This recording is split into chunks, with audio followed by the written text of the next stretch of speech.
All right, guys, welcome to our sheep brain dissection. This is, well, a sheep brain. And essentially, we are going to be going through and finding all of the features that we are going to need for the sheep brain. So, first of all, we're going to start with the external features. We can see a couple interesting things to start with. First of all, we are looking at the posterior surface right now.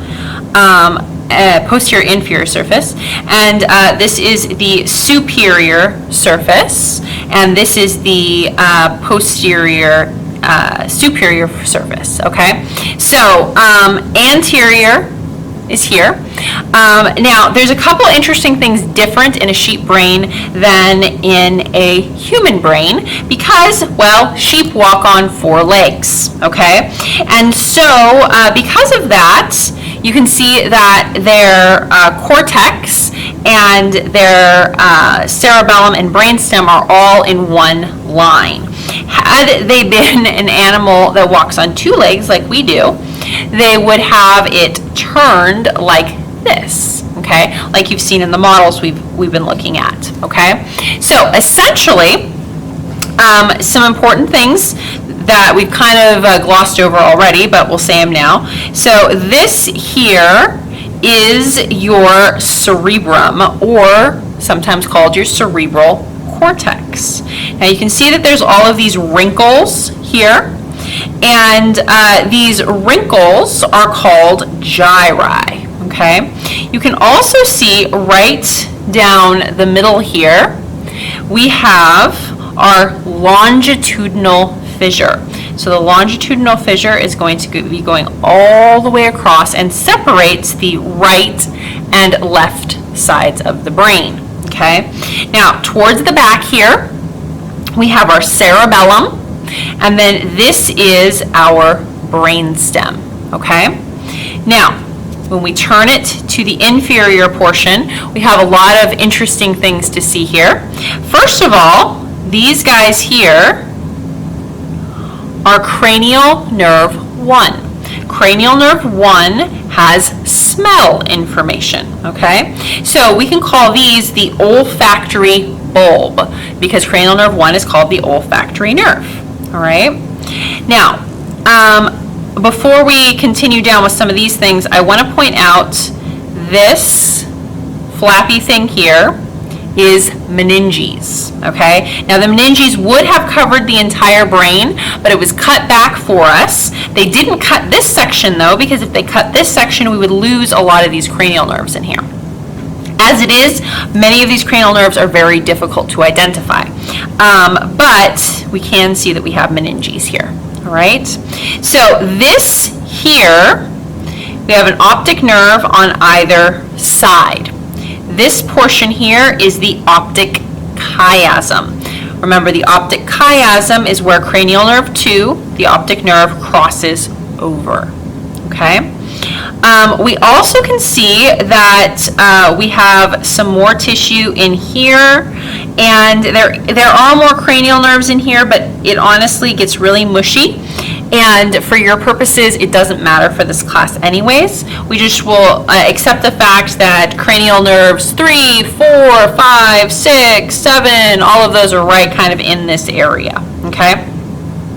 Now, as we're going down, you can see that there's this kind of bulgy part here. This is your pons of your brainstem. And this here is your medulla oblongata of your brainstem. Okay, we can also see we have another cranial nerve right here on the edge. Okay, that's a cranial nerve there.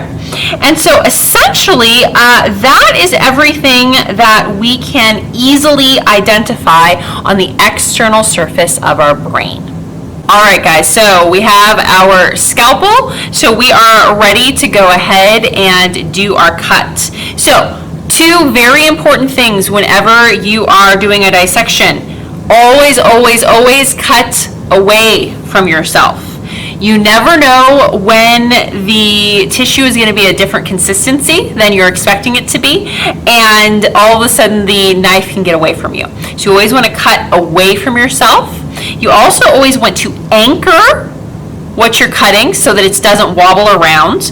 If you have ever tried to cut a grape, let's say, and you wanted to cut a grape in half but you didn't hold it still, wouldn't work very well, okay? It's gonna fly all over your plate. So you always anchor your specimen, you cut away from yourself, and I said 2 things, but I'm gonna add a 3rd one. Make small, smooth cuts, okay? Don't just go, because then if you do something wrong, you have no way to fix it. But small, smooth cuts. So what we're first gonna do is we're gonna cut through this portion. Small, smooth cuts, okay? And then we're just gonna keep cutting deeper and deeper with our small, smooth cuts. And you can see that I'm putting traction on it as I'm doing that so that it slowly opens up. Small cuts all the way across. And believe me guys, I have done surgery on human beings and I have dissected human cadavers as well. I'm not telling you to do small and slow and cut away from yourselves because you're amateurs. I'm saying because this is the correct way to do it. All right, don't think like, oh, I've done this before, I know what I'm doing. I do too, believe me, okay? But this is how it's supposed to be done, okay? So, essentially, we have just cut into 2 halves. All right, so now that we have our 2 halves here, what we're gonna go ahead and do, and we're going to turn it around, and now we're gonna cut through our cerebellum and our brainstem. So again, we're doing smooth, short cuts, okay? And we're still cutting away, all right? Cutting away in our smooth, short cuts, and we now have 2 complete halves. So the important thing is you are now completely done. No more cuts will be happening. So put your scalpel away. All right, so now that we have our 2 different halves, we're gonna look at the inside of the brain. So I'm gonna put this one to the side for the moment so we can focus on this one. So we cut essentially through the longitudinal fissure that we pointed out before, okay?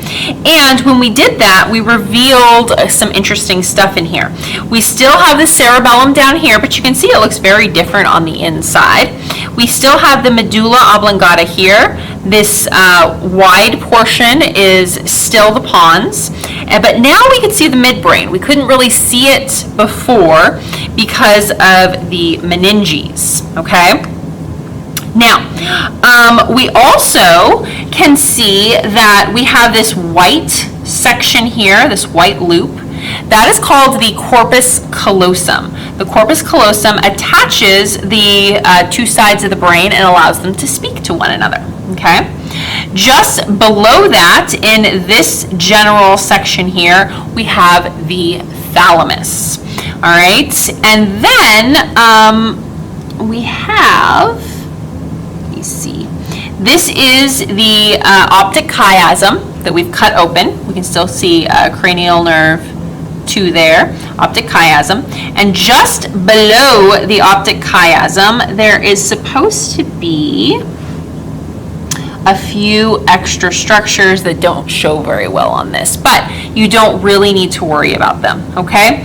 The last thing we will look at here is the pineal gland.